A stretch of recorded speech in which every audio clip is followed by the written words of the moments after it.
The question one would ask is that why are the Chinese not giving up?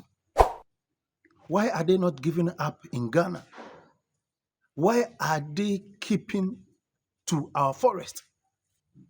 Why are they residing in our forest? They don't even want to come out. They are living in our forest. Why? They don't want to get out of the forest. The question is, first of all, how did they even get into the forest? Which means that they have a way of getting into the forest. And definitely, your guess is as good as mine. Why are they still living in the forest? And when you're getting them out, this government is cramping down on illegal mining. And no matter how he tries, the Chinese are still entering into the forest.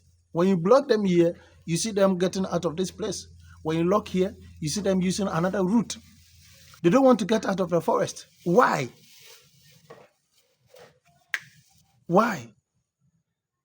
It's Ghana's gold, bona fide property of the Chinese. Recently, the Ghana government has come out with a policy,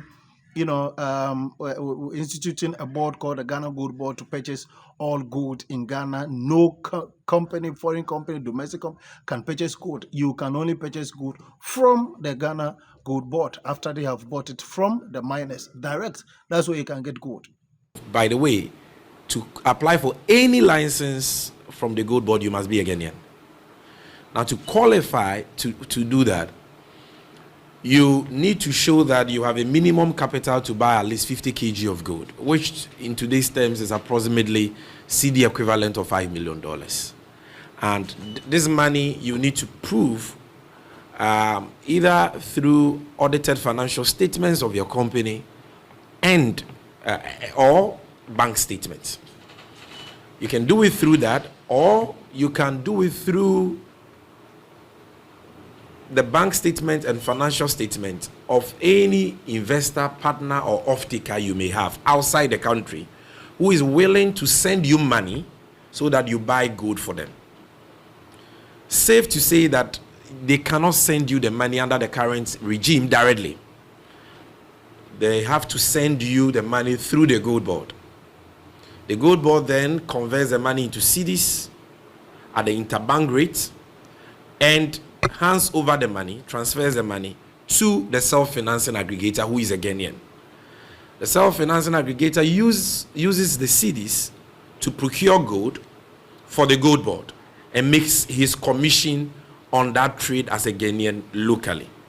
Then the Gold Board exports the gold to the off-taker, who sends the money to the Ghanaian self-financing aggregator. And this was done to curb illegal mining. One of the areas to curb is to curb illegal mining. But yet, the Chinese are still inside our forest. Watch the video and you would observe that these Chinese are able to speak English. They understand the language being asked by the journalists. But when you ask them question, what is your name? What is your name? Nitin. What is your name? They just mention some names, And then the moment they ask them, are you happy with what you are doing in the forest to our land? That one they don't understand. Meanwhile, as they are in the forest, they communicate with Ghanaians whom they are working with. Those Ghanaians that they are working with, they communicate with them. And I'm sure it's not in Chinese, it is the English. All of a sudden, they can't speak English. My name is Lotte. Your name is Lotte. Lotte, are you happy with what you're saying? No. You're not happy with what you're saying. So, if you're not happy with what you're saying, why will you continue to degrade the land? English. No English. All right, so interesting.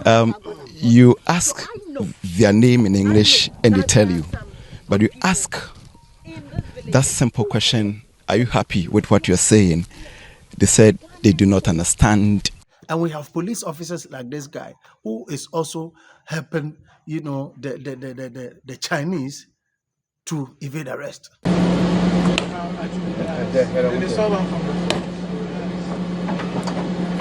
The operation almost turned south when gun-wielding thugs held the task force, including the administrator of the MDF, hostage. They started shooting. They want the Chinese suspect released, but the MDF task force was resolute. The thugs then led the team to the Nyineni District Police Command. Here, tension heightened. Eventually, the suspects were brought to the regional police headquarters for further interrogation.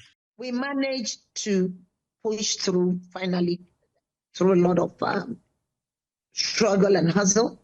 Then we got to Nyineni police station. Then the police asked them to block us again, these same facts, to divert us and direct us to release the Chinese to them.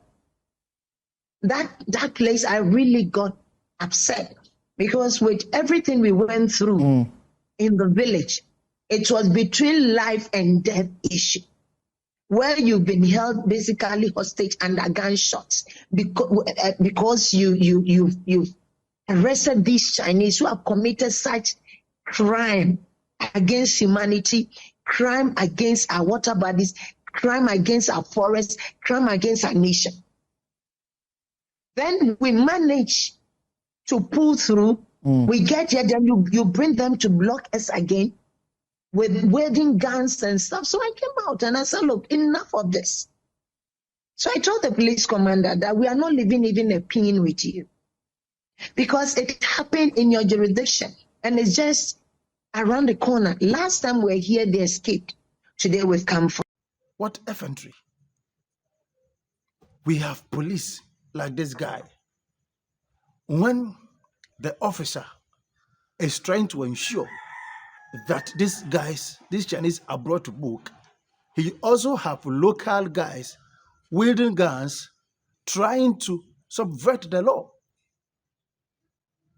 In full glaring of cameras, these guys were firing warning shots just to deter the locals, the officers of the law doing their work. What is happening? Why are people like this, still at post? We are fighting to protect, first of all, our forest reserve, two, our water bodies, and then we have people, coming from our own backyard supporting these heinous crimes. We have people supporting this act. And for the Chinese, they are bent on doing it. They don't care. And you can see from their faces, look at their faces, as they line up, calling their names. You don't even know whether what they told you was even a name, which is for them. They're just telling you anything. And come on. Why would anybody condone this? Why is this happening? When, in spite of government efforts, we still have the Chinese still in the forest? Who is getting them into the forest? I think government has a lot to do as far as fighting illegal mining is concerned. He has a lot to do. Else, it will be so much ado about nothing. A lot of talking will go on and nothing will happen on the ground, because these guys are now living in the forest. They don't want to come out of the forest. Why are they not coming out of the forest? Because they know what they are getting. And who got them into the forest? The same Ghanaians. Let me know what you think. Share this video and kindly subscribe for me. Thank you.